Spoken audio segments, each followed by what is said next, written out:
একদিন পিন্টু নিজের ঘরে জানালা বন্ধ করে খুব খারাপ কাজ করছিল। সে ভিতর থেকে দরজার ছিটকিনি লাগাতে ভুলে গিয়েছিল। হঠাৎ তার চাচি মীরা ভিতরে ঢুকে পড়ল। এখন পিন্টু মীরা চাচিকে কি স্টাইলে নিজের জালে ফাঁসালো। পিন্টুর এই স্টাইল মহিলার অহংকার ভাঙতে পারে। এখন মীরা চাচি যেই ভিতরে গেল, পিন্টুকে এমন কাজ করতে দেখে অবাক হয়ে গেল।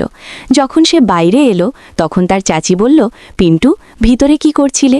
পিন্টু বলল, চাচি, তোমাকে তো সবই জানা আছে, এখন আমার মুখ থেকে কি শুনতে চাও? তখনই মীরা বলল, ওসব তো ঠিক আছে, কিন্তু আমাকে দেখে একটু লজ্জা তো করতে। তখন সে বলল, আমাকে কি করে জানবো যে তুমি ঠিক সেই সময় ঘরে চলে আসবে? যাই হোক, আমি তো কিছু খারাপ করছিলাম না। তখন মীরা বলল, ও কথা নয়, হয়তো তুমি জানো না, এভাবে কোনো মহিলা কোনো যুবককে দেখে ঘরে বিভ্রান্ত হয়ে যায়। পিন্টু বলল, তাহলে চাচি তুমিও করে নাও। মীরা বলল, করে তো নেব, কিন্তু তোর চাচা থাকলে তবেই তো। তাহলে পিন্টু বলল, তাহলে চাচি আমি তোমার সাহায্য করে দেব, আমার কাছে চলে এসো। মীরা বানানোর আগে বলল, অতিরিক্ত বলে আমার মাথা খারাপ করো না, নইলে সব তোর চাচাকে বলে দেব। আরে চাচি, আমি ওসব কাজ করতে পারি। তখন মীরার আগে বলল, তোর মাথা খারাপ হয়ে গেছে? তার আগে যে মীরা আর কিছু বলে, তার আগেই পিন্টু তৎক্ষণাৎ সেখান থেকে পালিয়ে গেল। মীরা কিন্তু অহংকারী ছিল, কিন্তু খুব সুন্দরী ছিল। যাই হোক, সে চাচিকে চোখ গেঁথে দেখতই থাকত। যদি মীরা তার দিকে তাকাতো তাহলে চোখ ঘুরিয়ে নিত। চাচা পিন্টুকে নিজের সন্তানের চেয়েও বেশি ভালোবাসতেন। কিন্তু মীরা কিছু কাপড়ও এমনই পরত, বয়স যদিও ৩২ বছর ছিল, কিন্তু এখনও ২৫ বছরের মতো লাগত। সে চাচিকে প্রলোভন দেখাতে ফুসলাতে চাইত, কিন্তু তার সাহস হচ্ছিল না, তাই সে চাচিকে দেখে লজ্জা করেনি। এখন সে ভাবছিল, চলো, আজ তো চাচি তাকে দেখেই ফেলেছে। বাড়িতে সে দুজনেই বেশিরভাগ সময় থাকত, তাই সে ভাবতে লাগলো, আজ নিজের মনের কথা বলেই ফেলি, কারণ এখন চাচি দেখে ফেলেছে, এখন সঠিক সময় এসে গেছে। তাই সে নিজের কথা মজা মজা করে বলে দিল, যদি আমার বউ হতো তাহলে একদিনও বাইরে যেত না, রাতে বউয়ের কাছেই থাকতো। নিজের চাচির সামনে লজ্জা ছাড়া লজ্জা না করে বলতে থাকলো, আমি বউয়ের সঙ্গে এমন করতাম, তারপর এমন করতাম। ২৩ বছরের যুবক ছিল। মীরা খুব সুন্দরী ছিল, আর পিন্টুর সঙ্গে হাসি ঠাট্টা করত। অমিত আর মীরা দুজনেই বন্ধুর মতো থাকত। একবার রাতে চাচা আর মীরাকে ঘরে দেখতে লাগলো। তখন দুজনে স্বামী স্ত্রী পুরো জান লড়িয়ে নিজেদের হক আদায় করছিল। তার চাচি খুবই সুন্দরী ও হাসিন ছিল। সে সব সময় তার সঙ্গে খুব হাসি মজা করত। যদি পিন্টু নিজের মনের কথা বলে দিত তাহলে খুব ব্যাখাপ্পা আচরণ করত। যখন মীরা তাদের বাড়িতে নতুন নতুন এসেছিল তখন নিজের ওপর খুব অহংকার ছিল, কারণ সে কোনো হিরোইনের চেয়ে কম ছিল না। মীরার লম্বা ছিল অনেক, আর তার মুখ গোল আর রং ফর্সা ছিল। যখনই সে পিন্টুকে দেখত তখন মীরার খেয়ে ফেলার মতো চাহনি তার বুকের পার হয়ে যেত। কিন্তু শুরুতে সে চাচির সঙ্গে কথা বলার বাহানা খুঁজত থাকত, কিন্তু সে তার মুখই লাগত না। তখন থেকেই সে বুঝে গিয়েছিল যে মীরার ভিতরে সৌন্দর্যের অহংকার ভর্তি আছে। পিন্টুর চাচা একটা কোম্পানিতে কাজ করতেন। যেখানে কোম্পানি ছিল সেই জায়গা তার বাড়ি থেকে শৈশবের আমি দূর মহানগরে ছিল, তাই তাদের ফিরতে ফিরতে আধা রাত হয়ে যেত, আর কখনো কখনো তিনি আসতেনই না। আর যদি বেশি কাজ থাকত তাহলে কয়েকদিন পর্যন্ত তিনি সেখানেই মহানগরে থেকে যেতেন। যখন চাচা বাড়ি আসতেন না তখন মীরা নিজের ঘরে একা থাকত। পিন্টু মীরাকে অনেকবার অপর পুরুষদের সঙ্গে কথা বলতে দেখেছে। পিন্টু মীরাকে দেখে অনুভব করত যে চাচা আধা রাতে বাড়ি আসেন, কখনো কখনো আসেন। তাই মীরার খাহিশ পূর্ণ হচ্ছে না, কারণ মীরাকে যতটা চাচার দরকার ছিল চাচা ততটা সময় মীরাকে দিতেই পারছেন না। এই কথা সে খুব ভালোভাবে বুঝে গিয়েছিল। একদিন সকালে পিন্টু দেখল যে মীরা খুব মনমরা লাগছে। তারপর পিন্টু জিজ্ঞেস করল, চাচি, কি হলো, তুমি এত উদাস কেন? তখন মীরা বলল, আমার শরীর ঠিক নেই। তারপর পিন্টু মীরার জন্য চা বানালো, আর তারপর মেডিকেল থেকে ওষুধ এনে দিল।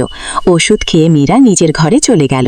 তারপর সে কিছুক্ষণ পর মীরার শরীরের খবর নিতে পিন্টু তাদের ঘরে গেল। তখন মীরা জ্বরে খুব তোপছিল, খুব জ্বর ছিল। তখন সে বলল, চাচি, আর চাচা বাড়ি আসবেন নাকি? তখন তার চাচি বলল, তোর চাচা তো কয়েকদিন পর্যন্ত আসবেন না, অফিসের কাজে কয়েকদিনের জন্য বাইরে পশ্চিম স্বামী শহরে গেছেন। তখন পিন্টু ভাবল, এখন কি করা যায়, ডাকা যাক, চাচির অবস্থা তো খারাপ হচ্ছে। তখন সে ডাক্তারের কাছে গেল আর বলল, ডাক্তার সাহেব, আমার চাচির শরীর খুব খারাপ। তখন ডাক্তার বললেন, ঠিক আছে ভাই, তুই চিন্তা করিস না।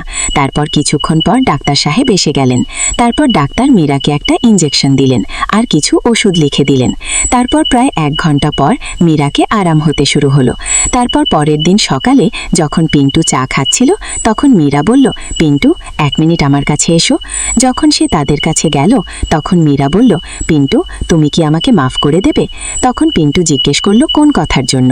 তাহলে তার চাচি বলল, যখন থেকে আমি এই বাড়িতে এসেছি তারপর একবারও আমি তোমার সঙ্গে সোজা ভালোবাসা করিনি, কিন্তু তুমি আমার কত খেয়াল রাখো। পিন্টু বলল, চাচি, কোনো কথা নেই, আমি তো তোমাকে নিজেরই মনে করি।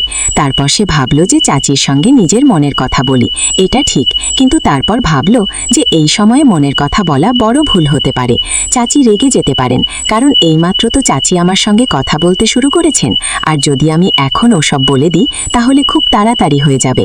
কোথাও তাড়াহুড়োই চাচি রাগ করে না যান, তাই আগে চাচির আরও বেশি ভালোবাসা পেতে হবে, তারপর বলা ঠিক হবে। তারপরে মীরা আর পিন্টুর মধ্যে খুব ভালো বন্ধুত্ব হয়ে গেল। এখন সে চাচির প্রতিটি হুকুম মানত, আর যে কাজই সে বলতো সে তৎক্ষণাৎ করে দিত। তাই মীরাকেও তার থেকে আগের চেয়ে বেশি ভালোবাসা হতে শুরু করেছিল। একদিন মীরা তাকে বলল, পিন্টু, তোমার চাচা তো কখনো কখনোই বাড়ি আসেন, তাহলে তুমি একটু রাতে আমার ঘরে চলে এসো, আমরা দুজনে কথা বলে নেব, একা আমারও মন লাগে না। পিন্টু মনে লাড্ডু ফুটতে লাগলো, ভাবতে লাগলো, হায়, চাচি লাইনে আসছেন, এখন শুধু লোহা গরম হলেই ঘা মেরে দেব। বলা আরও সহজ হয়ে গেল, এখন যে কোনো সময় সুযোগ পেতে পারে। পিন্টু নিজের চাচির ঘরে গেল। মীরা ঝুঁকে বাড়ির কিছু কাজ করছিল। মীরাকে দেখে তার মন মোচড়াতে লাগলো, আর সে নিজের ঘরে গিয়ে মোবাইলে ওই ভিডিও দেখতে লাগলো। ভিডিওর আওয়াজ ফুল করে দিল, যার আওয়াজ মীরার পুরো ঘরে শোনা যাচ্ছিল। সে বাইরের দিকে মুখ করে রেখেছিল, ঘরের দরজার দিকে বাইরে থেকে কেউ আসছে কিনা তাহলে তার খবর পাওয়া যাবে। কিন্তু তারপর পিন্টু নিজের মজায় ভিডিও দেখছিল, তার উদ্দেশ্য তো অন্যই ছিল, আর আওয়াজের মজা নিচ্ছিল। তারপর তাকে এটাও খেয়াল হয়নি যে তার চাচি কখন ঘরে এসে গেল, আর তারপর মীরাও পিছনে এসে ওই ভিডিও দেখতে লাগলো। কিন্তু পিন্টুকে এই খবরই হয়নি। তারপর মীরা হালকা খানিকটা কেশে দিল, আর সে যখন ভিডিও থেকে চোখ সরিয়ে দেখল, তখন পিছনে তার চাচি দাঁড়িয়ে দাঁড়িয়ে হাসছিল। তারপর সে তাড়াতাড়ি মোবাইল বন্ধ করলো আর একদম ঘাবড়ানোর নাটক করতে লাগলো। মীরা তার কান ধরে বলল, এখন কেন বন্ধ করছিস? কি, এখন তো ভয় পাচ্ছিস? তারপর সে একটু হাসতে হাসতে আর একটু ঘাবড়াতে ঘাবড়াতে বলল, হ্যাঁ চাচি, ভয় তো লাগে যখন কেউ এমন কাজ করতে করতে ধরে ফেলে। তারপর সে বলল, আচ্ছা, এখন তোমার ভয় লাগছে? ওই সময় ভয় লাগেনি, যখন ঘরে এত আওয়াজে এটা দেখছিলি। তারপর সে বলল, চাচি, শুধু কি বলবো, ঘরে জানি না কি আছে, যখন একা থাকি মন অস্থির হয়ে যায়। তারপর সে চাচির হাত ধরে বিছানায় বসে পড়ল আর বলতে লাগলো, চাচি, যদি তুমি খারাপ না মানো তাহলে আমি তোমার কাছে একটা কথা বলতে চাই, যদি তুমি বলো বলে দিই। বলবো তো তুমি খারাপ তো মনে করবে না? চলো ছাড়ো, আমি বলিই না। মীরা বলল, তুই যাই বলিস, আমি খারাপ মনে করব না। তারপর মীরা বলতে লাগলো, যদি আমার খারাপ মনে করতে হতো তাহলে যে কাজ তুমি করেছিলে তা দেখে তো আমি তোমার শিকায়েত তোর চাচার কাছে করে দিতাম। এটা শুনে পিন্টু একটু চোখ নিচু করল আর তারপর বলতে লাগলো, চাচি, তুমি খুব সুন্দরী চাচি, যখন তুমি প্রথমবার এই বাড়িতে এসেছিলে তখন থেকেই তুমি আমাকে খুব একটা পছন্দ। তখন মীরা মুচকি হেসে বলল, আচ্ছা জি, তাহলে আর বলো কি বলতে চাও? তাহলে পিন্টু বলল, চাচি, আমি তোমার সঙ্গে শুধু একটা কথা। তার আগেই মীরা বলল, পিন্টু, তুমি হুঁশে তো আছো? এটা কি করে সম্ভব? যদি এই কথা তোমার চাচার কানে যায় তাহলে তিনি আমাকে জ্যান্ত ছাড়বেন না আর বাড়ি থেকে বের করে দেবেন। তারপর পিন্টু বলল, চাচি, আমরা বাড়ির লোকের চোখ থেকে লুকিয়ে কাজ করব। তারপর মীরা বলল, না, তুমি আমার ভালোবাসার নাজায়েজ ফায়দা নাও না, আমি তোমার সঙ্গে এসব করতে পারবো না। তারপর পিন্টু বলল, চাচি, আমি তোমাকে কথা দিচ্ছি যে এই কথার হাওয়াও আমরা দুজনের ছাড়া বাড়ির কোনো ব্যক্তির কানে যাবে না। তারপর মীরা বলল, কিন্তু পিন্টু, আমি তো তোমার চাচি। তারপর পিন্টু বলল, তাতে কি হয়েছে, আমরা কিছু খারাপ তো করছি না, আজকাল এসব সাধারণ কথা, চাচাও তো করেন, আমি জানি, তারও অনেক মহিলার সঙ্গে সম্পর্ক আছে। আরে মিথ্যেবাদী, তোর চাচা তো আধা রাতে বাড়ি আসেন, তিনিও থকহক করেন, কখনো কখনো তিনি আমাকে খুশি করার চেষ্টা করেন, কিন্তু তিনি বেচারা আমাকেও খুশি করতে পারেন না। তুমি তার বিরুদ্ধে এমন কথা কেন বলো? তোর চাচা আমার সঙ্গে তো ঠিকমতো সম্পর্ক রাখতেই পারেন না, অন্য মহিলার সঙ্গে কোথা থেকে সম্পর্ক রাখবেন? চাচি, আমি এটাও জানি, শুধু তুমি খুশি থেকে দেখানোর ভান করো। আমি দেখাবো তোমাকে খুশি কি করে করা হয়। আর এটা শুনতেই মীরার মুখ ঝুলে গেল, আর মীরার ঝুলে যাওয়া মুখ দেখে পিন্টু বুঝে গেল। তখন মীরা বলল, পিন্টু, বলছো তো তুমি ঠিকই বলছো, শুধু টাইম পাসই হচ্ছে। তোমার চাচা আমাকে সেই সুখ দিতে পারেন না। তোমার চাচা এই বাহানা করে তাড়াতাড়ি শুয়ে পড়েন যে অনেক দূর থেকে এসেছি, তাই এখন আমি ক্লান্ত আর আমার ঘুম পাচ্ছে। এখন তুমিই বলো, প্রতিদিন তো আমি তাকে নিজের খবর করতে পারি না। তোর চাচাকে তো নিজেরও ভাবা উচিত যে তিনি আমার নিজেরও খেয়াল রাখেন। তোর চাচা তো এত বড় স্বার্থপর, শুধু তখনই ভালোবাসেন যখন তার নিজের মুড থাকে। তাকে আমার একটুও চিন্তা হয় না যে কখন আমার সুখ বা না, তিনি তো শুধু নিজের মতলব বের করেন। পিন্টুকে তো এই কথায় খুব মজা আসছিল, সে তো চাইছিল যেভাবেই হোক চাচার পাত্তা সাফ হয়। এই কথা শুনে তাকে সুযোগের মতো পেয়ে গেল। সে অবাক হয়ে শুনতে থাকলো আর বলতে লাগলো, চাচি, আমাকে জানা আছে, তাই তো আমি তোমার এত চিন্তা আর ভালোবাসা করি, আর তাই তো আমি বলছি যে আমি তোমাকে খুশি করতে পারি। চাচি, আমি তোমার প্রতিটি জিনিস আর প্রতিটি কথা বুঝি। তখন মীরা তার হাত ধরে জোরে চেপে ধরল, আর যখন মীরা তার হাত টানল তখন পিন্টু বুঝে গেল যে মীরা ভিতরে ভিতরে কতটা জ্বলছে। তারপর মীরা বলল, তুমি ভোলা, কিন্তু আমি তো কখনো তোমার দিকে মনই দিইনি। পিন্টু বলল, হ্যাঁ চাচি, আমি তোমার পুরো খেয়াল রাখব।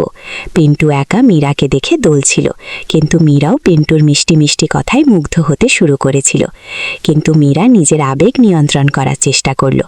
মীরা বলল, চল, আমি ভেবে বলবো, আর নিজের ঘরে চলে গেল। যেভাবে হঠাৎ মীরা নিজের ঘরে গেল সেটা পিন্টুকে খুব খারাপ লাগলো। সে তো ভাবছিল আজ কাজ হয়ে গেল, তার সারা প্রোগ্রাম খারাপ হয়ে গেল, আর সে ভাবতে লাগলো যার এখন তো কিছুই হতে পারে না। পরের দিন সে সকালে গোসল করে বাইরে বেরোলো। ঠিক সেই সময়ে মীরাও সেখানে এসে গেল। বড় ভালোবাসা ভরা স্টাইলে হাসতে হাসতে বলল, ওহো, আজ তো খুব স্মার্ট লাগছে। পিন্টু কিছু বলল না আর চুপচাপ সেখান থেকে চলে গেল, কারণ সে মীরাকে রাগ করে দেখাচ্ছিল। কিছুক্ষণ পর মীরা পিন্টুর কাছে এলো আর বলল, কি হলো পিন্টু, কি আমার থেকে কোনো ভুল হয়েছে? কি তুমি আমার উপর রাগ করেছো? পিন্টু বলল, না তো, আমি কেন তোমার উপর রাগ করব? কিন্তু তুমি যাও আর নিজের কাজ করো, আমি তোমার সঙ্গে কোনো কথা বলতে চাই না। কিন্তু মীরা বাইরে যাওয়ার বদলে সেখানেই চুপচাপ দাঁড়িয়ে তার দিকে তাকিয়ে রইল। যখন সে বাইরে গেল না তখন পিন্টু নিজেই বাইরে চলে গেল দক্ষিণী শহরের দিকে। যখন সে সন্ধ্যায় বাড়ি ফিরল তখন দেখল যে মীরাও বাড়ি পৌঁছে গেছে। এখন মীরাকে দেখে তার মাথা আরও বেশি খারাপ হয়ে গেল, কারণ এখন তো তার সব খাহিশ ধুলোয় মিশে গেল। মীরা পিন্টুকে দেখতেই বলল, এসো বাবা, পিন্টু কেমন আছো? কিন্তু সে বড় বেখাপ্পাভাবে উত্তর দিল, হ্যাঁ ঠিক আছে, বলে তারপর সে নিজের ঘরে চলে গেল পূর্বী শহরের দিকে। কিন্তু তারপর কিছুক্ষণ পর তার চাচিটাকে ডাকলো আর বলল, পিন্টু বাবা খেয়ে নে। তারপর সবাই বসে খাওয়া খেলো। খাওয়ার সময় পিন্টু চাচির দিকে চোখ ঘোরাচ্ছিল, আর মীরাও মুচকি হেসে তাকে মানানোর চেষ্টা করছিল, আর একসঙ্গে চুপ থাকার ইশারা করছিল। পিন্টুর চাচা সবার আগে খাওয়া খেয়ে নিলেন আর তারপর বাইরে চলে গেলেন।